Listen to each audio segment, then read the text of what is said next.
فأنا ناصح لإخواني بالصدع بالحق تبيض وجوههم. السكوت في مسألة الحزبية يضرها، فاصدع بما تؤمر وأعرض عن المشركين.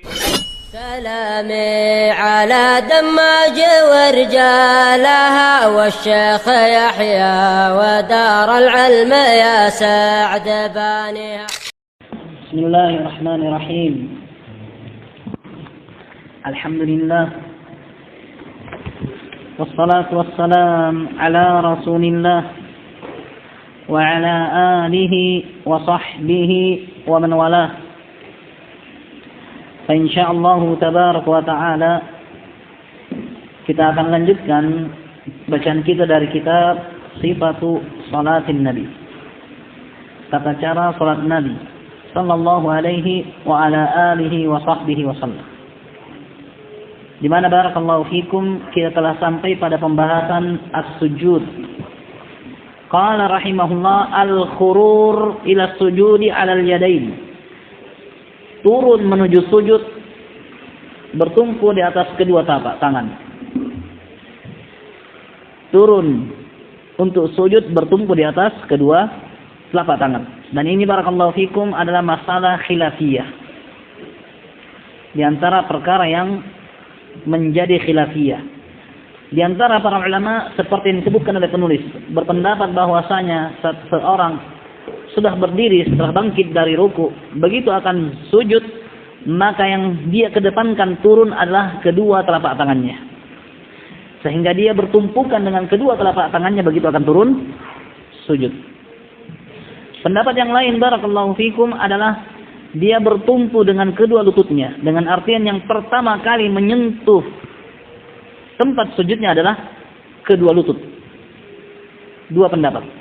Pendapat yang pertama kali yang menyentuh tempat sujudnya dari bagian atas tubuhnya adalah kedua telapak tangan. Dan pendapat yang kedua adalah kedua lututnya. Adapun penulis rahimahullah menguatkan bahwa yang benar adalah begitu turun sujud, yang pertama-tama menyentuh tempat sujud adalah kedua telapak tangan. Wa kana yad'u yadayhi 'alal ardi qabla rukbatayhi. Dan dahulu Nabi SAW meletakkan kedua tangannya di atas tanah sebelum kedua lututnya. Wa kana ya'muru bidzalik, dan dahulu Nabi memerintahkan melakukan itu. Fayaqul, dan beliau mengatakan, idza sajada ahadukum, apabila salah satu di antara kalian sujud, fala yabruk kama yabrukul ba'ir, maka janganlah dia turun duduk seperti duduknya onta. Seperti duduknya onta. Orang yang lihat onta begitu akan duduk, dia akan lihat bagian depan yang duluan turun. Bagian depan yang duluan turun. Sehingga pendapat kedua mengatakan ini dalil bahwasanya duduk lutut yang duluan turun. Karena kalau kita saksikan dan lihat onta, begitu dia akan diturunkan atau begitu dia disuruh untuk menaikkan barang bawaan ataukah orang akan menunggang, maka dia akan berlutut dengan kaki depannya. Depannya dulu baru belakangnya. Begitu dia akan turun barakallahu fikum, depannya dulu baru belakangnya. Beda halnya dengan Ibnu Qayyim rahimahullah, maka beliau mengatakan memang seperti itu, tapi barakallahu fikum lutut di onta di depan bukan di belakang. Lutut di onta itu di depan, bukan di belakang. Sehingga Nabi katakan jangan dia duduk seperti duduknya onta yang mengedepankan lututnya. Di mana lututnya onta? Di depan. Sedangkan Nabi mengatakan jangan duduk seperti duduknya onta. Menunjukkan bahwa yang lebih dahulu diturunkan adalah kedua telapak tangan.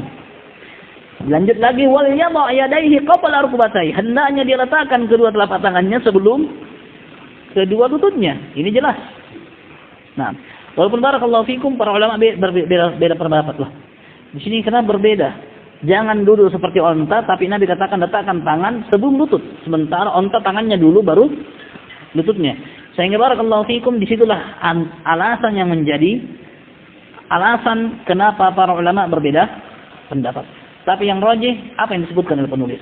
Karena Ibnu Qayyim menjelaskan bahwa onta itu lututnya di depan. Kenapa dikatakan itu lutut? Dikarenakan itulah tumpuannya. Sebagaimana kita kalau mau bangkit atau apa, yang menjadi tumpuan kita lutut. Adapun onta maka lututnya yang menjadi tumpuannya bagian depan. Maka Nabi larang jangan seperti onta. Hendaknya diletakkan kedua tangannya sebelum kedua kakinya, lututnya. Wa kana yaqul, dan dahulu Nabi SAW berkata, innal yadaini tasjudan kama yasjudul wajhi. Sesungguhnya kedua tangan itu sujud sebagaimana wajah sujud. Fa idza wada'a ahadukum wajhahu, maka apabila salah satu di antara kalian ingin meletakkan wajahnya untuk sujud, falyadha' yadayhi, maka hendaklah dia meletakkan kedua telapak tangannya. Wa idza rafa'a, dan apabila dia mengangkat wajahnya, falyarfa'huma, maka hendaknya dia mengangkat kedua telapak tangannya. Wa kana ya'tamidu ala kaffaihi, dan dahulu Nabi SAW ya'tamidu, menyandarkan tumpuan, bertumpukan pada kedua telapak tangannya. Wa yabsutuhuma, dan beliau membentangkan jari jemarinya. Wa yadhummu asabi'ihima, dan Nabi SAW yadhummu, merapatkan atau mendekatkan jari jemarinya. Wa yuwajjihuha qibalal qiblah, dan mengarahkan jari jemari itu ke arah kiblat. Sehingga barakallahu fikum, sujud yang seperti ini salah.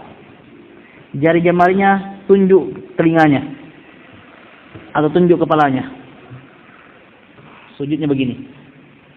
Kenapa? Karena Nabi yuwajjihuha qibalal qiblah. Nabi mengarahkan jari jemarinya ke arah kiblat. Sehingga barakallahu fikum, sujud yang benar meletakkan jari jemari dan mengarahkan jari jemari ke arah kiblat saat sujud. Nah, wa kana yaj'aluhuma halwa mankibayhi, dan dahulu Nabi SAW menjadikan kedua telapak tangannya sejajar dengan bahunya begitu sujud. Wa ahyanan hadwa udunaihi, dan kadang-kalanya sejajar dengan daun telinganya. Sujud. Posisi sujud barakallahu fikum, tangan sama seperti begitu seseorang mengangkat kedua tangannya takbiratul ihram. Sehingga tidak begini, Allahu Akbar, salah. Atau begini. Ada begitu? Atau begini. Salah. Tapi barakallahu fikum, diangkat sebagaimana di kondisi saat dia sujud. Sejajar dengan daun telinga atau sejajar dengan bahu. Jari jemari ditegakkan, tidak ditekuk sebagaimana dia saat sujud, dan dia bertumpu pada telapak tangannya, tidak di kepal. Sehingga barakallahu fikum, yang sujud cuma jarinya, telapak tangannya tidak sujud, tapi tidak diletakkan, sehingga telapak tangannya benar-benar sujud bersama dengan jari jemarinya. Wa kana yumakkin anfahu wa jabhatahu minal ardh, dan dahulu Nabi SAW yumakkin, memastikan hidung dan juga jidatnya di atas tanah. Dia pastikan bahwasanya hidung dan jidatnya betul-betul mengenai tanah. Nah, tidak barakallahu fikum, karena asalnya jidatnya, hidungnya tidak. Sujud hanya pakai jidat, atau hanya pakai hidung sujudnya, jidat tidak. Ini keliru juga.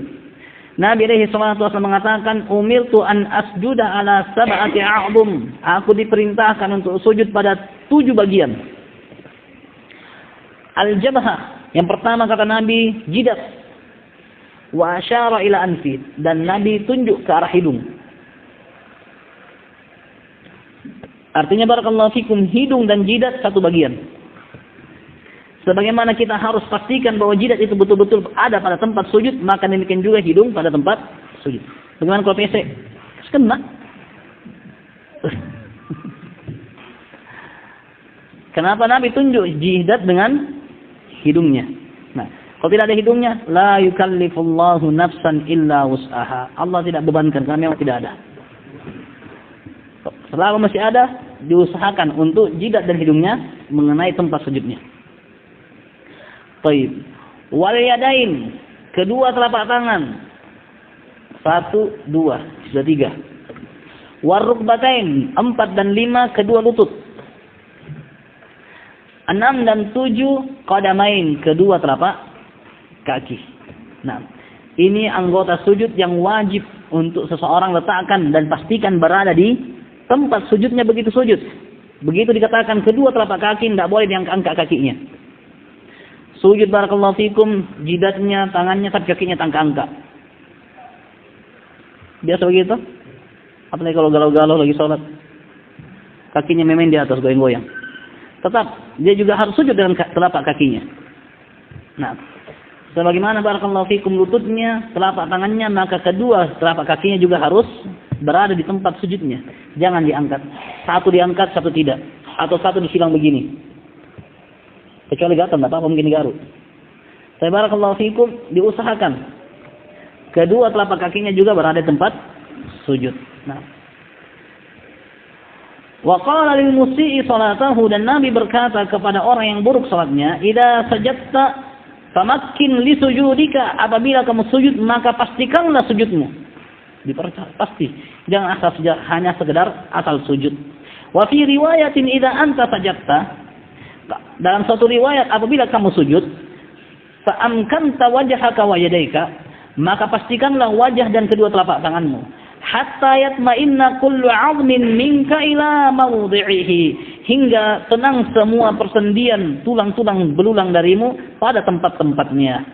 Wa kana yaqul, dan Nabi mengatakan, la salata liman la yusibu anfahu minal ardi ma yusibul jabin.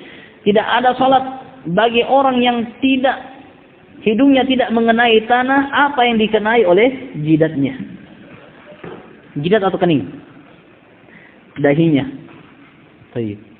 Tidak ada solat bagi orang yang hidungnya tidak mengenai tanah apa yang dikenai oleh dahinya atau keningnya. Nah, dengan artian barakallahu fikum, pastikan hidung juga kena tanah. Pastikan juga hidung untuk mengenai tempat sujud. Wa kana yumakkin aidan rukbatayhi wa atrafa qadamaihi.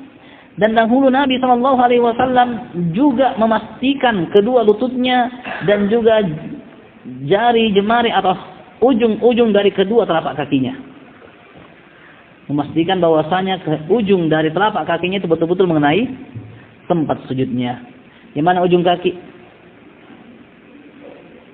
Lihat yang mana ujung kaki. Angkat kakimu. Kau sujud bagaimana?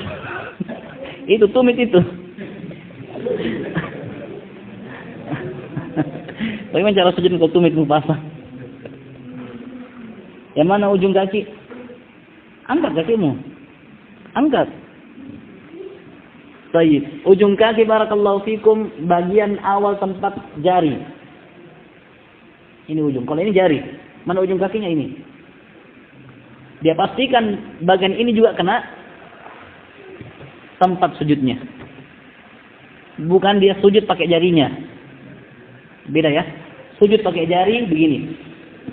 Jarinya saja. Tapi sujud dengan ujung telapak kaki,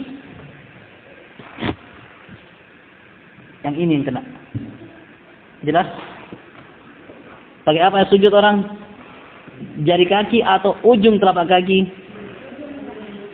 Ujung tumit atau